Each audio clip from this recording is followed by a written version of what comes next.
What's going on, everybody? Aidan from Birds vs. Boys here, coming to you after the predictable, lifeless laydown of the Philadelphia Eagles in the Wildcard round against the Tampa Bay Buccaneers. Before I get into everything that went wrong for the past month and a half, the next 30 minutes are going to be talking about what lifeless, gutless, sackless losers this team was. But what we just saw in the past minute of the game probably should be brought up first. Because for the past 13 years, we watched one of the greatest Philadelphia athletes of all time in Jason Kelce. In terms of character, talent, leadership, and just overall personality, he may never be matched again in the city of Philadelphia. Not only was he durable at a position where it's tough to be, he was incredibly talented. Think of all the different quarterbacks that he worked with, all the different coaches that he worked with during his tenure as an Eagle. He saw some of our lowest lows and our highest highs. Obviously, captivated and culminated with a Super Bowl win and a Super Bowl speech for the ages. Watching him cry, and in that moment, I think he told Jeff Stoutland that this is the end. I want to start by thanking Jason Kelce for the best years of my life watching football. He deserves it. He deserves to be able to move on and spend time with his family and do his podcast and become an analyst for the NFL or whatever he would like to do. We don't deserve to start any media thing talking about missed tackles, lack of creativity in the offensive game plan. We deserve to start with a guy who gave us all of his heart and his talent for the past 13 years in Jason Kelce. It seems, based off the tears and the hugs, that was it. We should just start there.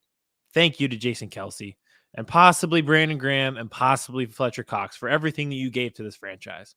You noticed in this game, Brandon Graham, Fletcher Cox playing their asses off, playing with heart. It can't be duplicated. It can't be replicated. They are legends forever. If that was it for all three of them, thank you for everything, because you spared us from a lot of moments like tonight and gave us some of the best moments that we've ever seen as Eagles fans. Now, I hate that we get talk about them and then have to get into these other sackless, gutless losers, but we have to do it. The game was over before it started. The season was over before it started. When those two articles came out today, playing the blame game before kickoff even began, you knew that the season was over. One of the articles talked about the offensive scheme and the fact that nobody on the offense knows who's calling the plays between Brian Johnson and Nick Sirianni. They don't know who has final say on what plays are run. And the article said that Jalen Hurts does not like how the offense has evolved under Sirianni, and that it kind of clashes with what him and Brian Johnson want to do. The lack of, plays over the middle, everything like that. So you have that article. And then the other article talks about Jalen Hurts' leadership and his style, and if it's receptible or received by his team. Questioning the leadership of the quarterback, questioning the coach's ability to actually coach. Those are the two articles that come out 12 hours before a playoff game. Sources within your own locker room are playing the blame game before you even step on the field for a playoff game. It's over before it starts, right there. And guess what? With those two articles, you're all right. They actually, in the end, were all right. When you want to play the blame game and you want to put it on the offensive coordinator, the head coach, the quarterback, guess what? They're all in the wrong. They all were massive failures for the past 2 months and for really the entirety of this season. Teams don't lay down like that if there aren't internal problems. Think about it. The lack of creativity in this game plan. Let's start here tonight. This whole team was predicated on being able to, two wide receivers getting open based off talent alone. They didn't scheme people open. There wasn't creativity or originality within the offense. They got away from the run game constantly. We talked about it. Situational awareness was just never there. They could never get into a flow. It was predicated on, could two talented receivers get themselves open? One of them was not here tonight because you got him hurt last week playing in a meaningless Week 18 game on the worst turf in football. So you don't have him, and then look what happened. Unless Devontae Smith was making a play, they didn't have people to make a play for you. All right, well, that's on the coaching staff. Not having any creativity in the offense, it's been that way all season long. Things over the middle, all season long. Every analyst, people, don't listen to me. Don't listen to this podcast at all. Listen to actual analysts who study all 22 film, and all of them will tell you I can't figure this out. They have no blitz beaters. They don't work the middle of the field. They seem predictable in everything that they do. The defense seems to key in on every single thing that they do. You heard Troy Aikman talking about it tonight. You've heard Greg Olsen talking about it earlier this season. Seems like every commentator who does an Eagles game says the same things. They are predictable. They have no creativity. The defense seems to know what's coming. They get pressure on Jalen Hurts whenever they want because they're just bringing blitzes, and the Eagles never counter it. He was blitzed on 18 of 27 plays. To not know that was coming with a team that you played previously, with a coach that you know likes to bring pressure, and just based on how your other games have went, you knew that they're going to bring a blitz. To have no answers is beyond comprehension for me, that anybody in this coaching staff deserves a job on offense. It's crazy. It is truly crazy to me. And what bothers me the most is you read that article and you say, well, it doesn't seem like they're on the same page between Brian Johnson, Jalen Hurts, and Nick Sirianni. Like, they have different ways of running the offense. Brian Johnson is having a hard time implementing his offense into what Nick Sirianni's philosophy is. Brian Johnson isn't a guy who came in off the street last year. It wasn't like he was with the Broncos in 22. He was the quarterback's coach here in Philadelphia. It's the same locker room. It's the same meetings. It's the same practices. It's the same sidelines. This isn't a new guy. You have all worked together before. You're not figuring this out on the fly. You're a unit that's been together for years now. How is it that you're having trouble implementing your offense into Nick Sirianni's philosophy? Shouldn't you all have the same philosophy at this point if you've been working together for this many years? I just don't get how that is something that is occurring within this locker room right now, that you're not seeing eye to eye on how the offense should be run, and instead playing the blame game in the media for stuff like this. That is crazy to me. What the fuck are you talking? You don't know how to implement the philosophy? Run a fucking slant. Work the middle of the field. What do you mean you don't know how to implement the philosophy in this offense? There is no philosophy. There's no creativity. You do nothing right. You have one play that you created where you shove Hurts for 2 yards. That's the only thing that works. That's the only thing that seems to give you a competitive advantage. You never work the middle of the field. The route trees are horrible. Like, you're telling me if you remove Nick Sirianni from the equation and Brian Johnson is the play caller, that things would be different? Everyone deserves the blame. That's crazy to me. He's not a new guy. It's not off the street. He may be a first-time offensive coordinator, but he was the quarterback's coach a year ago. He was in the same meetings with Jalen Hurts and Nick Sirianni. They're all meeting daily a year ago before he ever called the plays. So the fact that they can't agree on offensive philosophy 2 years, 3 years into that blows my mind. And if something was working for you, say that this is Nick Sirianni's philosophy, which is to seemingly take vertical shots nonstop, even on third downs when they're bringing pressure. Say that was his philosophy. If you rerouted from that and you were working the middle of the field and you were getting the ball to Dallas Goedert and you were getting quick slants to A.J. Brown so that he could get yards after the catch, do you think Nick Sirianni would stop you?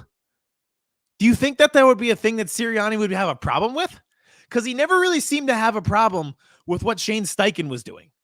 So the fact that that is even occurring to me is crazy. They seem to struggle with the most elementary level stuff. They have no game flow in terms of run-pass option. They can't beat blitzes, even though they face it every week. They have no hot routes in their offense when the blitz comes on third down. How are you? This is stuff that they teach you in high school football.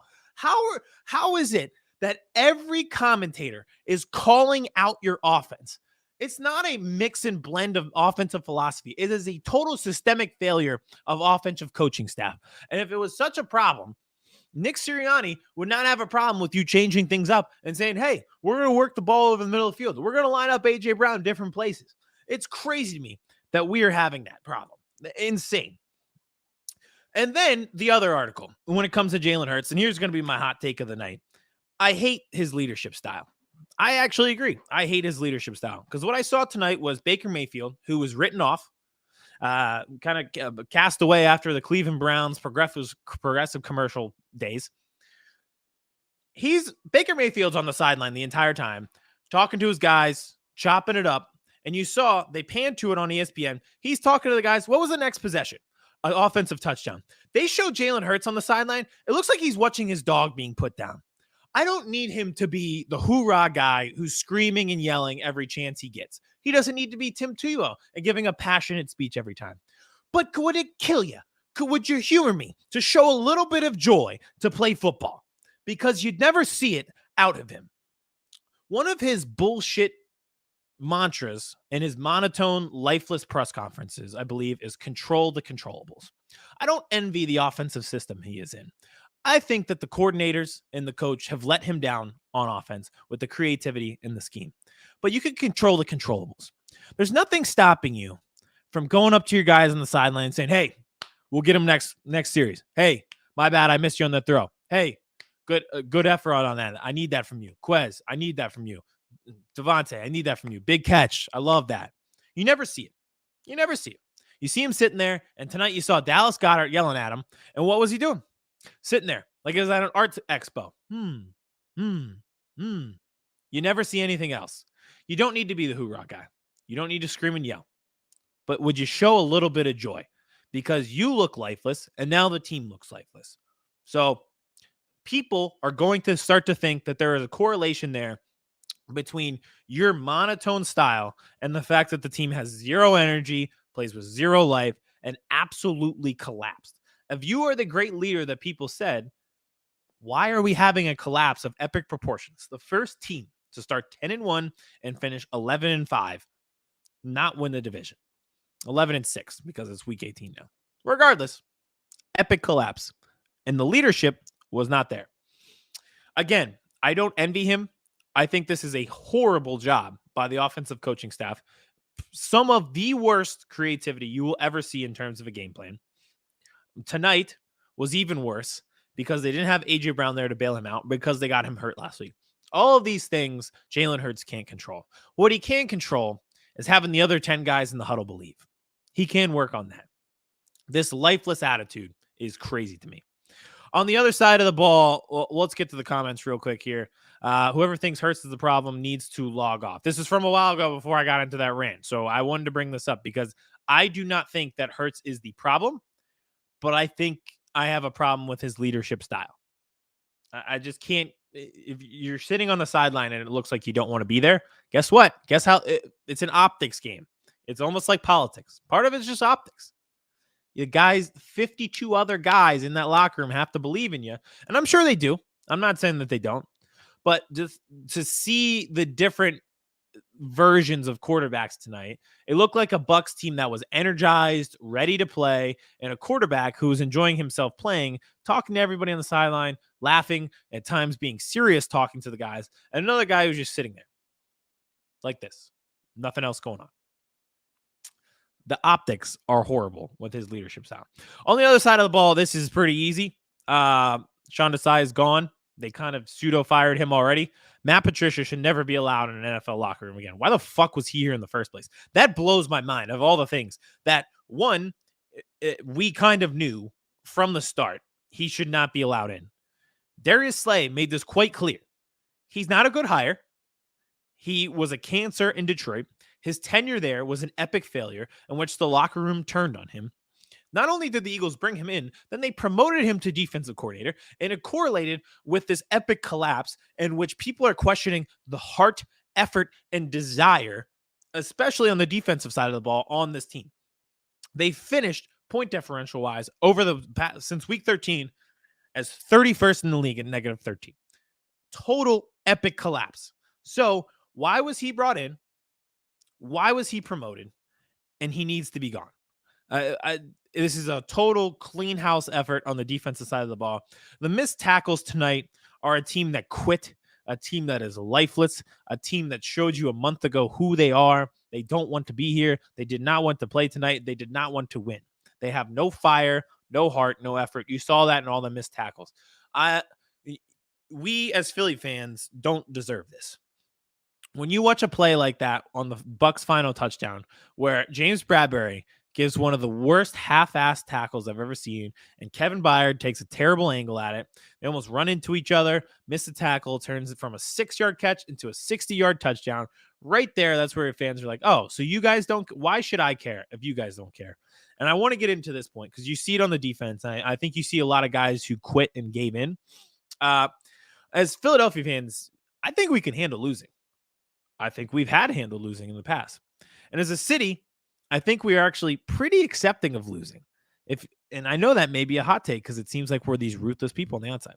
But we in the past have actually been okay with losing at times. But here's the thing.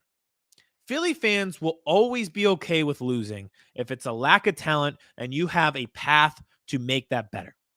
We supported a basketball team who was infamous for their strategy to lose on purpose because we believed in a greater tomorrow. And you could make the argument during that time, the baseball team was actually worse in the city.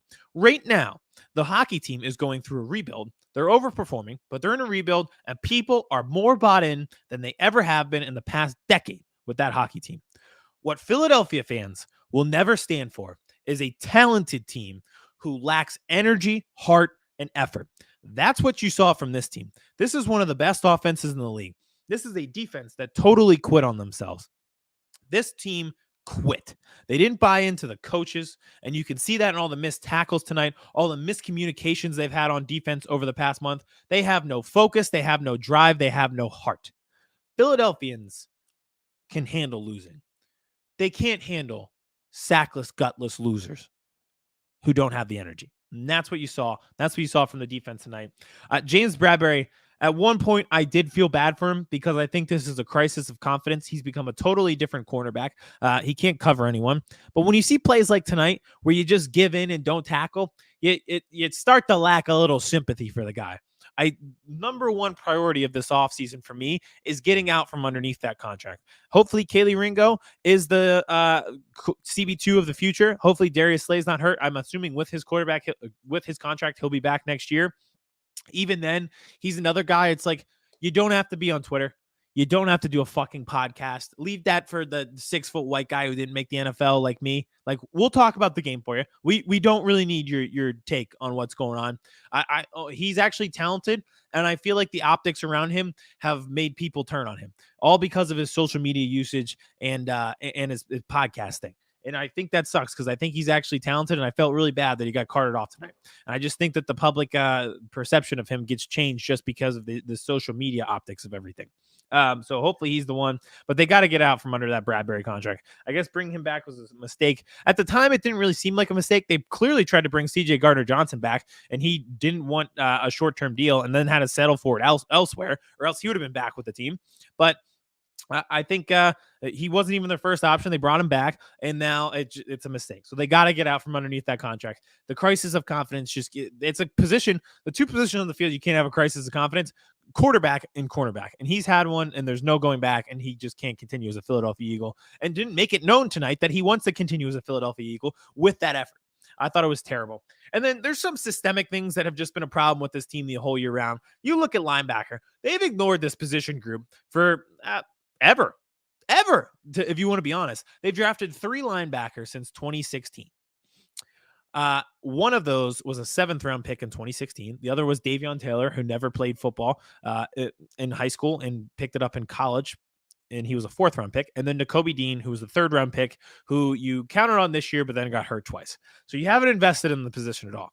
And it shows. You know, how many tackles did Zach Cunningham miss tonight? How many times was Nicholas Morrow out of position? Not just tonight, but this season. It's a position that they didn't invest in at all. And I'm not saying it needs to be your number one priority. I totally agree with the philosophy of building through the lines and building through the infrastructure of defensive and offensive line. But you have to try a little bit. They haven't tried at all. Not re-signing TJ Edwards. Listen, they got greedy and thought, hey, we'll just find another unrestricted guy, undrafted free agent off the street, and turn him into TJ Edwards. It doesn't work like that. And I think they just got greedy and thought that they would find some diamond in the rough at running back. And this time the well ran dry. They didn't have any linebacker prospects. They tried to sign 2 guys off the street, and it was a position of weakness all year round. It was a position of weakness, I thought, in the running game and the passing game. It totally deterred them from what they wanted to do. They wanted to get people behind the sticks by stuffing the run on early downs and then setting them up so that they could get pressure on late downs on 3rd and 12s to get sacks on guys and turn Josh Sweat and Hassan Reddick loose. And they could never do that because the linebackers didn't make tackles in the run game. They really couldn't cover in the passing game either. They couldn't cover tight ends. They couldn't cover running backs. It was just a total F- in that whole position group right in the middle of your defense, and it needs to be fixed. It was on display tonight, and it's been on display all year round. Safety, another one. Reed Blankenship didn't play tonight.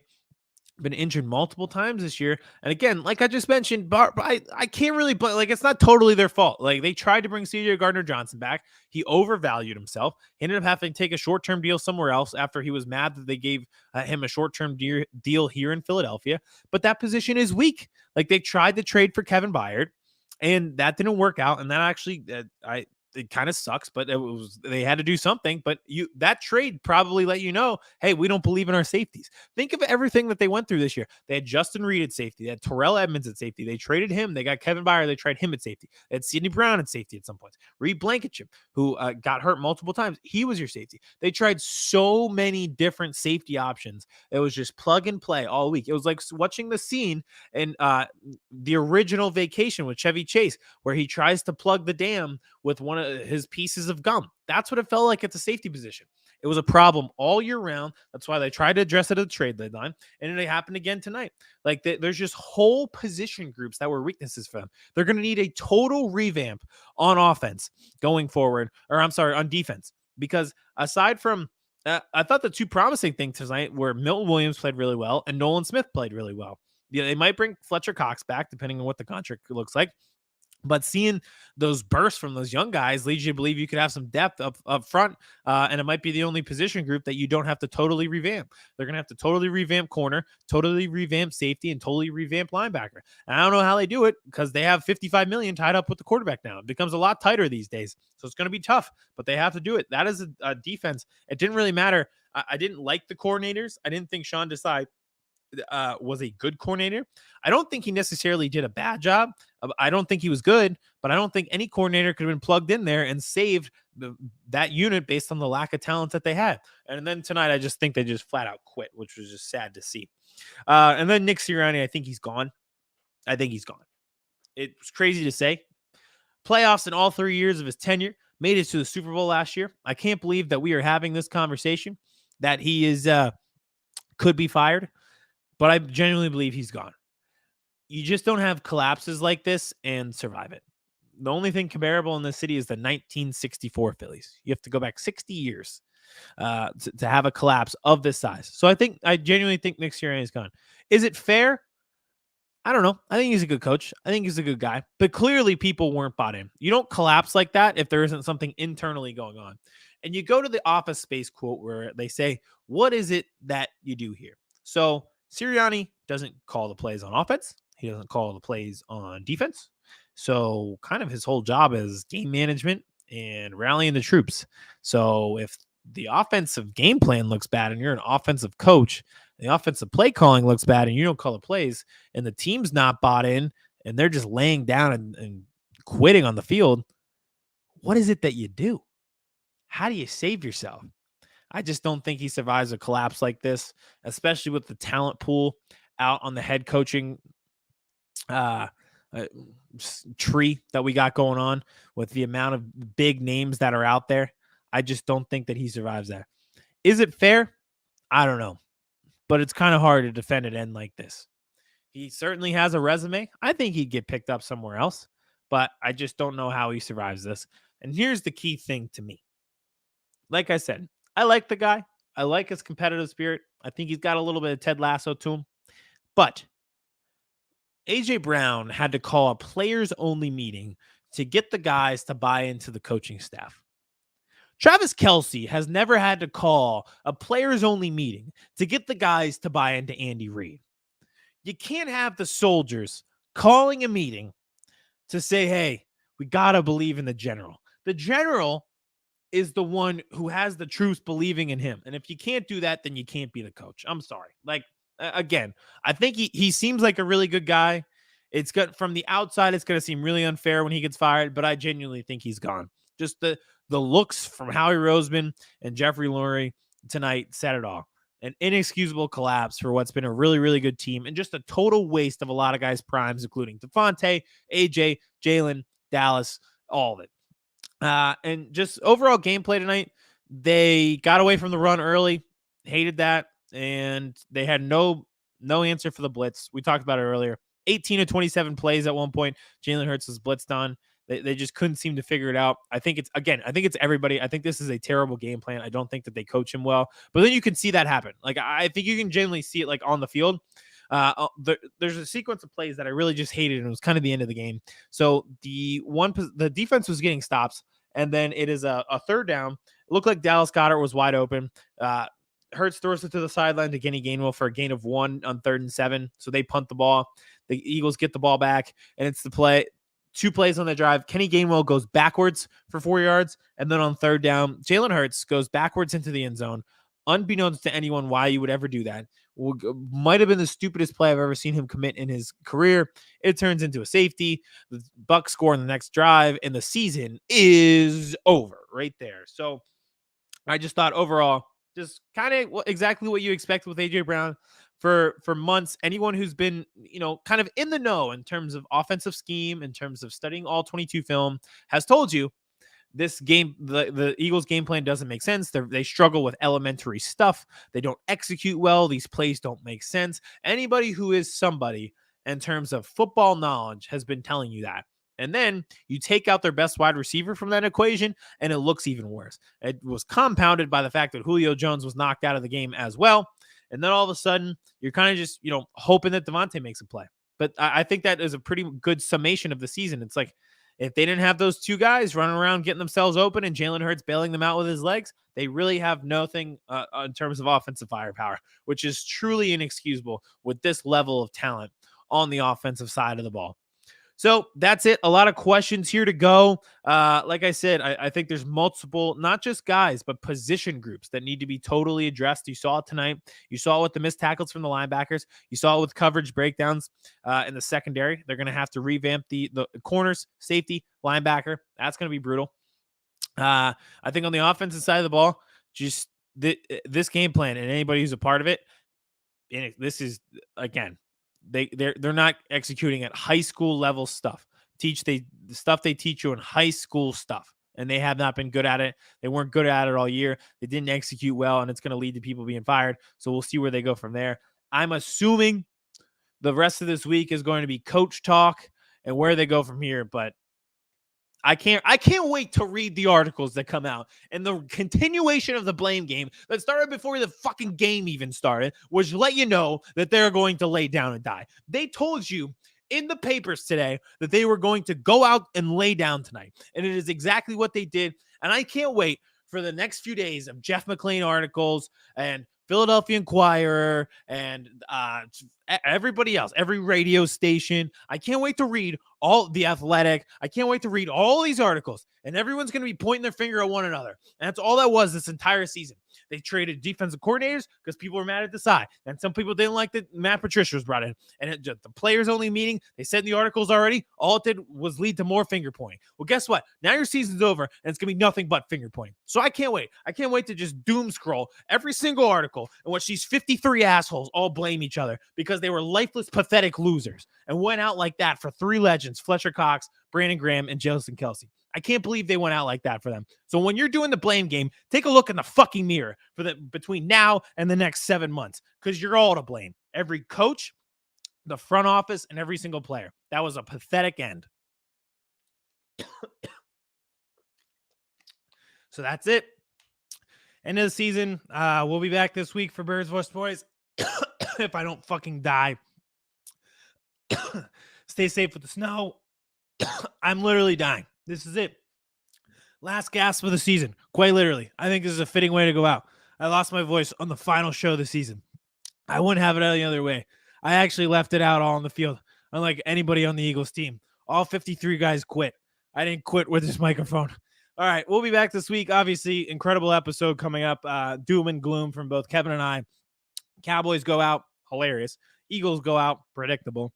We'll talk about all of it, where we go from here, possible coaching searches, including head coach. What does the offseason look like? Where did it all go wrong? We'll be back this week. Make sure to subscribe to Birds vs. Boys. What a season. And honestly, thank you to everybody who followed these, because we saw a huge jump in subscribers, listeners, viewers, everything like that as the season went along. So thank you to you all. It was obviously not the season that either of us had intended, either of us had hoped. We had high hopes, high aspirations. It came crashing down over the past month and over the past week. But it was a great journey in terms of this podcast. So thank you to everybody who interacted, watched, viewed. It was incredible for all of us, and we were totally excited. And it doesn't stop here. Again, it'll be very interesting offenses. It'll be very interesting off seasons for both of our teams. We'll have you covered along the way. So thank you. I'm sorry it went out like this, but yeah, sometimes that's how it goes. And it's Philadelphia for you, and the cycle starts again. See you for Sixers season.